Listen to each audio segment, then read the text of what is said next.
varios temas. Me estuvieron preguntando muchísimo el tema de la inflación. Y como ya sabemos que normalmente los comunicadores chayoteros lo único que quieren es ocupar cualquier oportunidad para golpear, yo sí estoy dispuesto a de una forma coloquial explicarles qué es lo que está sucediendo con la inflación y no voy a empezar hablando de la inflación del país, hablo de la inflación global. Derivado de la pandemia, para que ustedes sepan ahorita, por ejemplo, Estados Unidos tiene una de sus mayores inflaciones que ha tenido en muchísimas décadas y esto se refiere igual que globalmente, a que después de la pandemia, como ustedes saben, mientras estuvimos confinados, pues la ley de la oferta y la demanda, ¿no? Había poca demanda por muchas materias primas, por muchos insumos y obviamente había menos nivel de producción en las fábricas, en el campo, en general en todos lados, bajó la producción y pues a menor demanda, pues de alguna manera había mayor oferta. ¿Qué pasa? Pues cuando se empieza el mundo a desconfinar, se empieza un ciclo de alta demanda en materias primas, en alimento, en absolutamente todo. En la mejor prueba, para que ustedes se den cuenta de cómo sí funcionó así, es el petróleo. Si no mal recuerdan, por ejemplo, aquí en nuestro país, cuando fue la pandemia, el petróleo llegó hasta a temas negativos y bueno, en general en el mundo. Y cómo después se fue recuperando en forma paralelamente a que se reactivaba la economía. Entonces, ¿qué quiero decir con esto? Bueno, pues lo que quiero decir es que, perdón que lo esté moviendo, pero me quiero acercar más a ustedes para verlos mejor. Y bueno, pues entonces el tema aquí, como se los venía diciendo, es que en la reactivación de la economía global, pues automáticamente se reactivan las fábricas, se reactiva toda la demanda para poder volver a producir y darle abasto a todos nosotros humanitos que vamos a empezar a pedir muchas cosas más, que vamos a consumir muchas cosas más porque ya no estamos confinados. Y bueno, pues entonces se viene el ciclo del alza de las materias primas. ¿Qué pasa con el ciclo del alza de las materias primas? Pues mundialmente empiezan a subir los precios y así es como se genera la inflación. Entonces, para que nadie los chamaquee, para que nadie les invente, para que nadie los engañe, la inflación tiene un impacto global ahorita por esa razón. Es una razón muy sencilla que la podemos entender todos. No se necesita ser un iluminado para poder entenderlo de esta forma. Claro que como todo lo buscan complicar los chayoteros, pues hacen pensar que se necesita ser un iluminado para entender esto. ¿Qué va a pasar? Esto no va a ser rápido. Siempre les he hablado de que en la economía hay ciclos. Y bueno, pues ahorita estamos en un ciclo de inflación derivado por lo que expliqué. Más o menos yo calculo, y como siempre les digo, y bendito Dios he sido bastante atinado, así como cuando les dije qué iba a pasar con la economía desde fin del año pasado, cuando todos querían, por ahí agosto hice el video, donde todos querían golpear y golpear y golpear, y pues está cumpliéndose a cabalidad lo que yo dije en ese video, tal cual como está.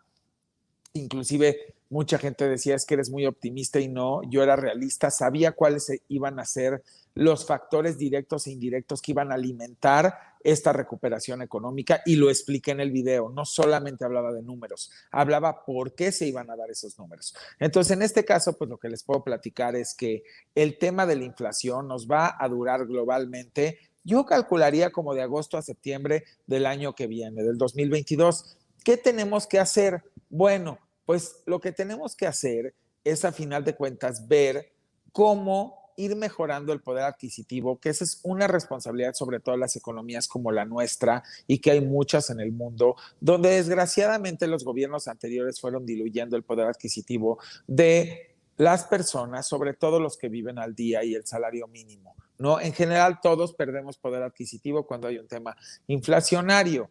Ahora, ¿qué recomendaría yo, dadas las circunstancias? Yo, por ejemplo, si estuviera en la Junta de Banco de México, sí estaría ahorita levantando la mano y diciéndoles, es importante que subamos las tasas de interés. ¿Por qué? Porque a final de cuentas ahorita no hay mucho incentivo para el ahorro. ¿Por qué? Porque se encarece el dinero. Porque en el momento que hay un tema inflacionario y te están pagando por ahorrar menos dinero, o sea, menos intereses, pues hay vamos a decir que una falta de incentivo para el ahorro. Pero al mismo tiempo, lo que se tiene que hacer es subir la tasa de interés para que se incentive el ahorro. Ojo con esto, apúntenlo muy bien. Y claro, y diputados, senadores y los de la Junta del Banco de México y economistas, yo sí propondría definitivamente, y ahorita les explico por qué, que se subiera la tasa de interés para incentivar el ahorro, para que la captación se quedara de alguna manera, no nada más la captación, para que captemos más, pero lo que ya captamos se quede y no se vaya a economías donde puedan pagar más. ¿Por qué? Porque a final de cuentas el dinero va valiendo menos y lo que queremos es que el dinero pues siga valiendo más y siga siendo atractivo para los ahorradores tener su lana aquí en el país, porque eso le da mucho sustento y mucha fuerza a nuestra economía y a nuestro sistema bancario. ¿Qué haría? Sí, por supuesto que como ya manejamos en este país tasas altísimas por dar el crédito y cada quien hace lo que se le da la gana, lo que haría es una excepción, son parte de ser disruptivo en este nuevo formato de economía humanista. No autorizaría que se suban las tasas hacia el crédito porque ya están altísimas. A ver, o sea, las tasas que tenemos que se pagan en México son del, vamos a decir, por el ahorro, alrededor del 4, 4,5, por ahí andan por ciento. Y si tú pides un crédito, vamos a decir, en una tarjeta, pues hay tasas del 45, 48, 50, 51, 55. Pues es un abuso. O sea, ¿dónde queda la justicia de que te pago 4,5 o 5 por ahorrar, pero si te presto te cobro el 40 y pico por ciento? Claro, cuando ya vemos créditos hipotecarios pueden estar al 12, al 13, al 14, al 11, pero de todos modos, pues el tema del crédito, sobre todo en las tarjetas, es un abuso. O sea, yo sí voy de acuerdo que tienes que ganar dinero por prestar porque es parte de la economía y de un ciclo, pero sí creo que tiene que estar mucho más equilibrado. Me encantaría que revisaran cómo se maneja en Japón. Es muy interesante cómo ahí el gobierno es quien dicta la tasa de interés para el crédito que se va a dar.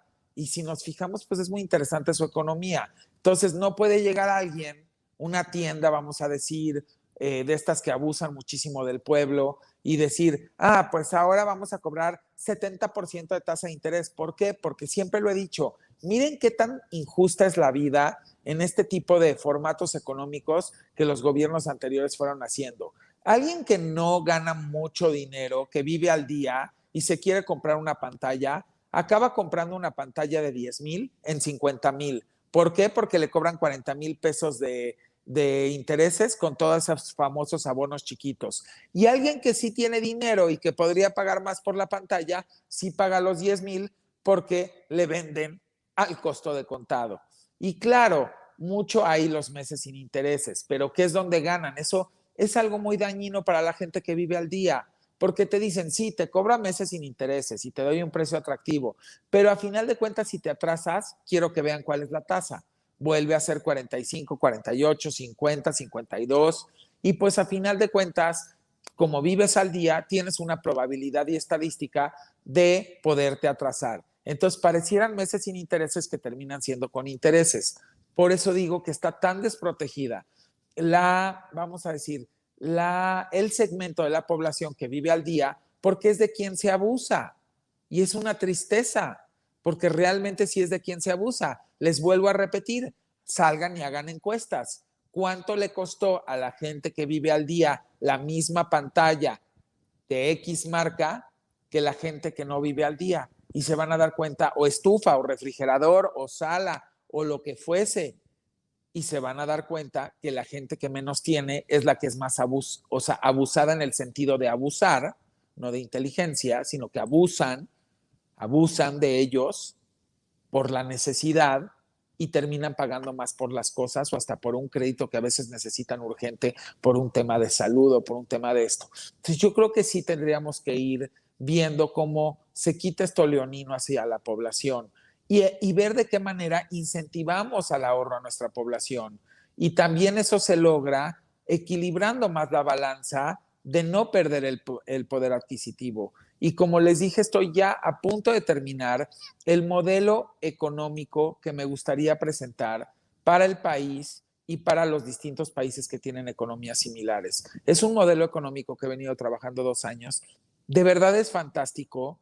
Creo que si todos nos sumamos puede ser algo maravilloso y terminaríamos muchísimo y muy rápido con el tema de la carencia, pero aparte no en base a la dádiva, sino en base a generar las oportunidades. Y créanme que cuando se los presente se van a emocionar. Y como les dije, lo voy a presentar en un foro económico internacional donde estoy invitado y antes lo quiero presentar acá porque creo que es muy importante que todos entendamos, empresarios, todos, población en general, clases medias, que a mí no me gusta hablar de clases, llamemos segmentos económicos medios, todos nos iríamos para arriba y de una manera rapidísima y el gobierno también, porque el gobierno empezaría a captar más dinero, pero el dinero ya quizás por medio de este avance de la captación de recursos de todos los segmentos de la población, recibiría más ingresos y podría hacer mucho más con esos ingresos a nivel infraestructura, inversión, desarrollo, productividad